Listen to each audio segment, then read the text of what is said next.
अरे मैडम जी, आप पैसे की चिंता क्यों करती हैं? आपके पास तो दो दो एटीएम है। दुकानदार 15,000 से कम कीमत की साड़ी दिखा ही नहीं रहा था। वो जान चुका था कि आज मोटा ग्राहक फंसा है। महिला के साथ उसके पति और कमाऊ बेटा दोनों आए हैं, जो उससे मनपसंद साड़ी दिलाना चाहते हैं। इधर रीत सोचती रही, इतनी महंगी साड़ी एक उत्सव में पहनो, फिर अलमारी में रख दो।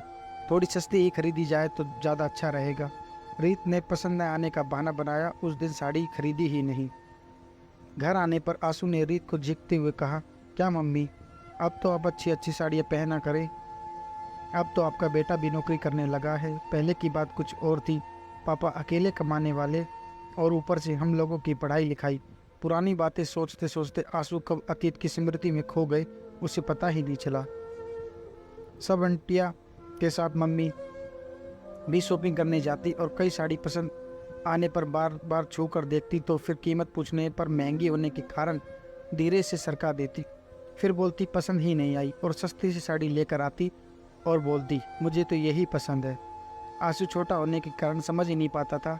वो सोचता था शायद मम्मी की पसंद ही ऐसी है। घर लाकर पापा को दिखा पाती। पापा बोलते दूसरी वाली क्यों नहीं ली तुमने, ये कोई खास तो लग नहीं रही।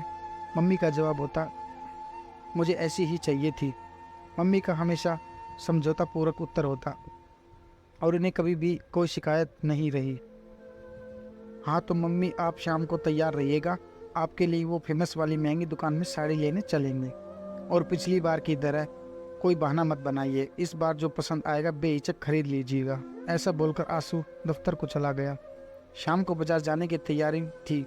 रित दिन भर इसी उधेड़बन में लगी रही कि बच्चे ना भी समझते हैं, क्या करूं? फिजूल खर्ची करना ज़रूरी है क्या? अब इस उम्र में इतनी महंगी साड़ी पहनकर कहाँ जाऊंगी, और पैसे खर्च करना कोई अच्छी बात तो नहीं है। इतने में उसके दिमाग में एक गुत्थी सूझी। उसने उस फेमस दुकान में जाकर दुकानदार से पहले ही बोल दिया, भैया मैं शाम को अपने बेटे और पति के साथ साड़ी खरीदने आऊँगी, तो आप हर साड़ी की कीमत 500 1000 ज़्यादा बताइएगा, फिर मैं बाद में आपसे पैसे ले लूँगी। रित की मंशा समझ पहचान दुकानदार ने हाँ में सर हिला दिया। दफ्तर से लौटते समय आंसू सोच रहा था, मम्मी भी ना ज़्यादा दाम देकर साड़ी खरीदती ही नहीं है। उसके दिमाग में आया कि मैं एक काम करता हूँ कि दुकानदार से पहले ही कुछ बातें कर लेता हूँ। दुकान में पहुँचते ही आंसू ने दुकानदार से कहा, अंकल शाम को मम्मी आएगी साड़ी खरीदने, आप सभी साड़ियों की कीमत 500 1000 रुपये कम करके बताइएगा, मैं बाद में आपको दे दूँगा। वो असल में मम्मी मुझसे ज़्यादा पैसे खर्च नहीं कराना का चाहती, इसलिए वो महंगी साड़ी खरीदती ही नहीं है। दुकानदार आंसू की बातें मन स्थिति जानकर सुखद आश्चर्य से दंग रह गया। इस जमाने में भी ऐसे बच्चे हैं जो माँ बाप को जताए और बिना इतनी परवाह करते हैं, वरना कुछ बच्चे तो एक करेंगे और 10 बताएंगे। हाँ बेटा ज़रूर, इस बात पर इतना ही बोल पाया दुकानदार आंसू से। अब वो कैसे बताता कि प्यार और ममता भरी चालाकियाँ और भावनाओं में भी अभी माँ की बराबरी कोई नहीं कर सकता है। शाम को रित पति व आंसू के साथ इत्मीनान से साड़ी खरीदने गई। चिंता मुक्त थी, क्योंकि उसने पहले ही दुकानदार से सब सेट कर रखा था। इधर आंसू भी खुश था। एक से बढ़कर एक साड़ियाँ दिखाई गई व देखी गई। एक रानी कलर की साड़ी जो आंसू को बेहद पसंद थी, वो बहुत ज़्यादा कीमती थी। आंसू ने अपनी पसंद बता दी। एक बार फिर रीत का दिमाग की नसें दौड़ने लगी। आखिरकार इतनी महंगी, 500 1000 ही तो ज़्यादा बताएगा होगा। नहीं नहीं, इतनी महंगी नहीं। फिर एक फिरोजी रंग की साड़ी, वो भी कुछ कम नहीं लग रही थी। फिर भी रीत ने उसे लेने से इनकार कर दिया। आंसू जैसे ही पैसे देने के लिए पर्स निकाला, दुकानदार ने मना करते हुए कहा, नहीं बेटा, ये साड़ी बहुत कीमती है, इसका मोल कोई नहीं चुका सकता। ऐसी प्यारी भावनाएं, एहसास, ये जड़ी से साड़ी अनमोल है, इसका मोल रुपयों में नहीं हो सकता।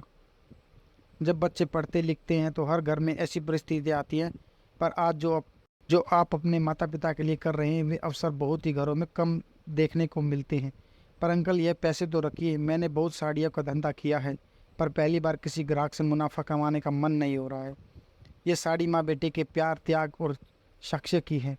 इसकी कीमत लाकर वे कीमत लेकर इसका अपमान नहीं कर सकता। मेरी तरफ से माँ बेटे के प्यार परवाह के रिश्ते को ये प्यारा सा उपहार।